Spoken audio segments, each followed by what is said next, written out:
করো পদার্থের সুলুক সন্ধান। এই যে বলা হয়েছে পদার্থের সুলুক সন্ধান, আসলে পদার্থের সুলুক সন্ধান বলতে আমরা কি বুঝি? পদার্থের সুলুক সন্ধান অর্থ হলো পদার্থের খোঁজ খবর নেওয়া। অর্থাৎ আমাদের চারপাশে কিন্তু হাজারো পদার্থ রয়েছে, সেই পদার্থগুলোর বৈশিষ্ট্য কেমন সেগুলো আমরা দেখি এখানে। যে এই যে আমাদের চারপাশে এত বস্তু আমরা দেখি, তার ভেতরকার গঠন আসলে কেমন। যত পদার্থ দেখি তাদের কিন্তু ভিন্ন ভিন্ন গঠন রয়েছে। পদার্থকে আমরা যদি ভাঙতে থাকি তাহলে ক্ষুদ্র থেকে ক্ষুদ্রতর পর্যায়ে গিয়ে আমরা আসলে কি দেখব? ঠিক কি কারণে আমরা এক এক পদার্থকে এক এক রকম বৈশিষ্ট্য দেখি। অর্থাৎ ভিন্ন ভিন্ন তোমার পদার্থ রয়েছে, এই ভিন্ন ভিন্ন পদার্থের মধ্যে ভিন্ন ভিন্ন ধরনের কিন্তু গঠন বৈশিষ্ট্য রয়েছে। সকল পদার্থের গঠন বৈশিষ্ট্য কিন্তু এক না, সেটা আমরা জানব। এই সকল প্রশ্নের উত্তর খুঁজতেই আমাদের এবারে শিখন অভিজ্ঞতা পদার্থের সুলুক সন্ধান। লক্ষ্য করো, প্রথম যে সেশন রয়েছে, প্রথম সেশনটা বলা হয়েছে তোমাদের আশেপাশে কত রকম বস্তুই তো তোমরা দেখো, এগুলো সব কি দেখতে একই রকম হয়? নিশ্চয় না। আমরা সব বস্তু সব রকম কাজে লাগানোও যায় না। অর্থাৎ বিভিন্ন ধরনের যে বস্তু রয়েছে, বিভিন্ন ধরনের বস্তুকে কিন্তু আমরা ভিন্ন ভিন্ন কাজে কিন্তু লাগাই। একটু ভেবে দেখো তো কোন বস্তুর বৈশিষ্ট্য কেমন। এরপর বলা হয়েছে প্রথম সেশনের শুরুতেই তোমরা বাসা বাড়িতে, রান্নাঘরে, শ্রেণীকক্ষের ভেতরে বা আশেপাশে যেসব বস্তু দেখো সেগুলোর তালিকা করবে এবং তাদের বৈশিষ্ট্য অনুযায়ী শ্রেণীবদ্ধ করবে। তার মানে কি, যে তোমাদের বাসা বাড়িতে, রান্নাঘরে এবং শ্রেণীকক্ষের ভেতরে যে বস্তুগুলো রয়েছে সেই বস্তুগুলোর আমরা একটা তালিকা করব এবং সেই তালিকা অনুযায়ী ওই পদার্থগুলোর বৈশিষ্ট্যকে আমরা শ্রেণীবদ্ধভাবে তালিকা তৈরি করতে তোমরা ছক 1 পূরণ করবে।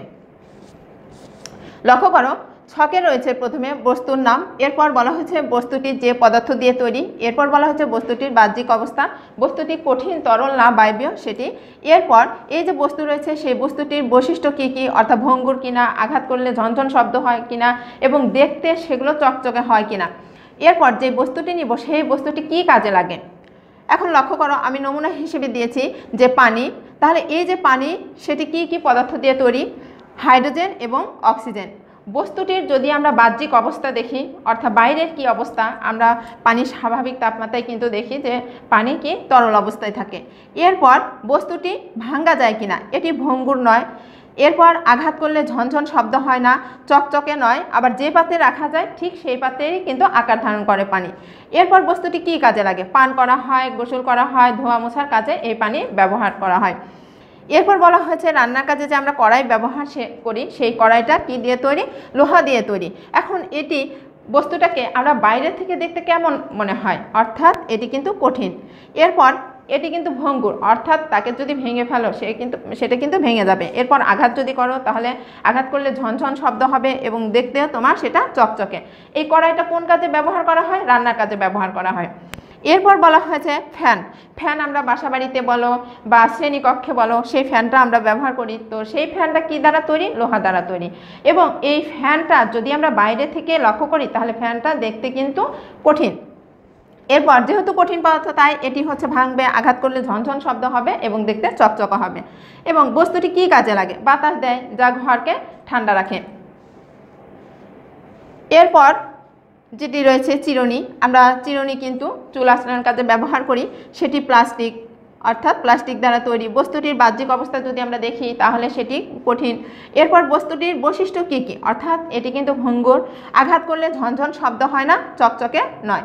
এরপর বস্তুটি কি কাজে লাগে? চুল আঁচড়াতে এই চিরুনি ব্যবহার করা হয়। আয়না।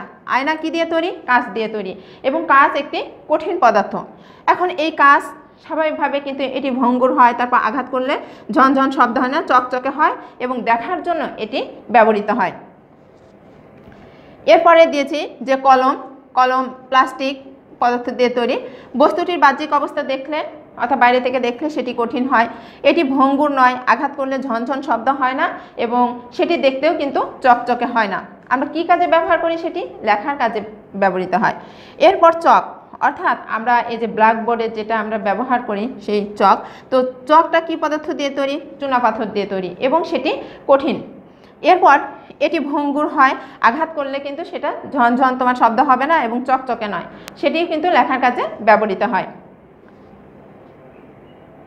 এরপর দেখো ছকের তথ্য নিয়ে এবার একটু দলে বসে আলোচনা করো। আলোচনার মধ্য দিয়ে খুঁজে বের করার চেষ্টা করো কোন ধরনের বৈশিষ্ট্য থাকলে কোনো বস্তু কোন নির্দিষ্ট কাজে লাগে। অর্থাৎ এই যে আমরা পদার্থগুলো দেখব সেটা কোন ধরনের বৈশিষ্ট্য থাকলে সেই বস্তুকে কোন কাজে আমরা ব্যবহার করি। যেমন রান্নাবান্নায় ধাতব হাঁড়ি পাতিল ব্যবহার করা হয়, কিন্তু কাঠ বা প্লাস্টিকের পাতিল ব্যবহার করা হয় না। এখন দেখো, আবার গরম হাঁড়ি পাতিল ধরতে গেলে কাঠের হাতল বা কাপড়ের হাতা ব্যবহার করা হয় কেন? কারণ দেখো, এই যে গরম হাঁড়ি পাতিল ধরতে গেলে কাঠের হাতল বলো বা কাপড়ের হাতা বলো এগুলো ব্যবহার করা হয়, কারণ এগুলো হচ্ছে তাপ পরিবহন করে না। যেহেতু তাপ পরিবহন করে না, তাই কিন্তু তোমার হাতটা কি গরম অনুভূত হবে না, কারণ কাঠের হাতল বা কাপড়ের হাতটা তাপ পরিবহন করে না, তাই এটি সহজে গরম হয় না। ফলে এগুলো দিয়ে সহজে গরম হাঁড়ি পাতিল ধরা যায়। এগুলো দিয়ে গরম যদি হাঁড়ি পাতিল ধরো তাহলে কিন্তু তোমার হাত পুড়ে যাবে না।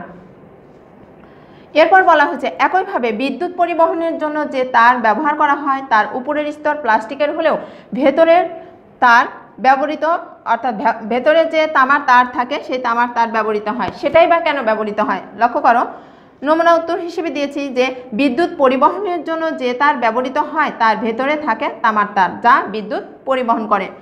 সরাসরি তামার তার যদি বৈদ্যুতিক কাজে ব্যবহৃত করা হয় তবে দুর্ঘটনা ঘটার সম্ভাবনা থাকে।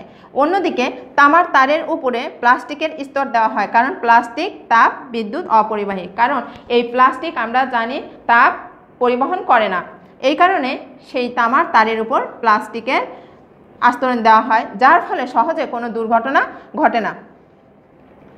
এরপর বলা হচ্ছে কেন কাঠ, প্লাস্টিক বা কাপড় যে বৈশিষ্ট্য প্রদর্শন করে তার থেকে অ্যালুমিনিয়াম, স্টিল, লোহা, তামা এদের ধর্ম আলাদা হয়।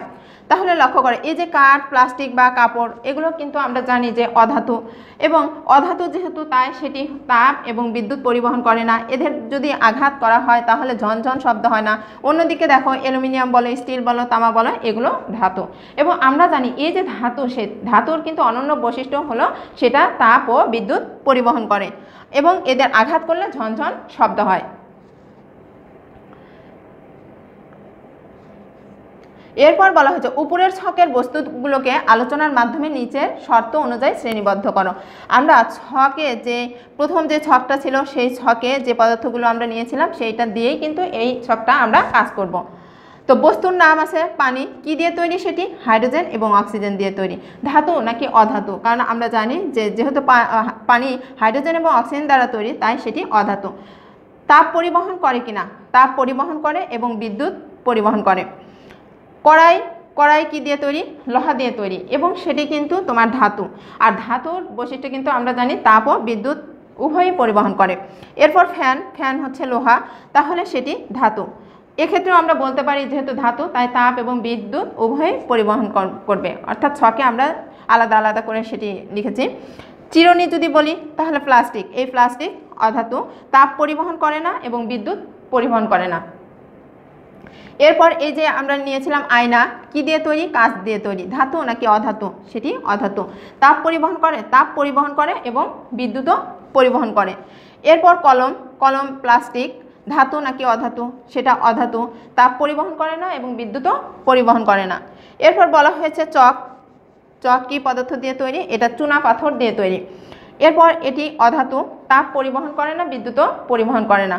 তাহলে এখান থেকেও কিন্তু আমরা বুঝতে পারলাম যে ধাতু এবং অধাতু কি ধরনের বৈশিষ্ট্যগুলো থাকে। এরপর বলা হচ্ছে যেসব পদার্থ বিদ্যুৎ ও তাপ পরিবহন করে তাদের বাহ্যিক বৈশিষ্ট্যগুলো কি কি? তোমাদের কিন্তু এই প্রথম সেশনে এই প্রশ্নগুলো রয়েছে, তাই নমুনা উত্তর হিসেবে আমি লিখেছি যে বিদ্যুৎ ও তাপ পরিবাহী পদার্থের বাহ্যিক বৈশিষ্ট্য হলো, অর্থাৎ বাইরে থেকে দেখলে পরে সেইটাকে কি মনে হয়, কি কি তার বৈশিষ্ট্য রয়েছে সেটি। 1 নম্বর বলা হয়েছে সাধারণত উজ্জ্বল হয়। এগুলো সাধারণত শক্ত ও ওজনে ভারী হয়, আঘাত করলে ঝনঝন শব্দ হয়, এগুলো ঘাতসহ ও নমনীয়, এগুলোকে পিটিয়ে পাতলা পাতে ও সরু তারে পরিণত করা যায়। এরপর বলা হচ্ছে কেন কিছু কিছু পদার্থ দিয়ে তৈরি বস্তু তাপ পরিবহন করে আবার কিছু কিছু বস্তু করে না।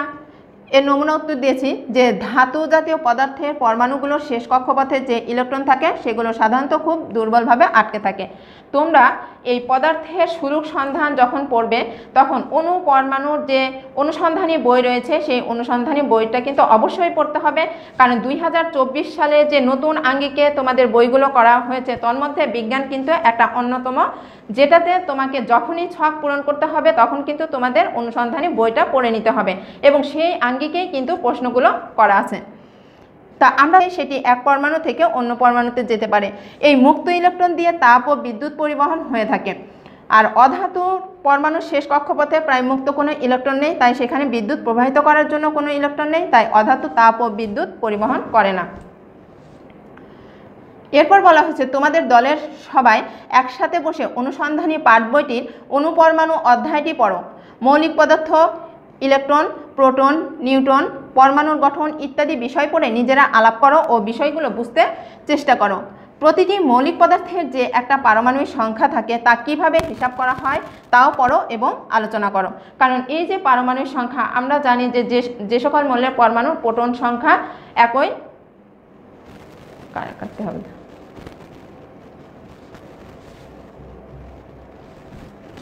আচ্ছা এটা থাক।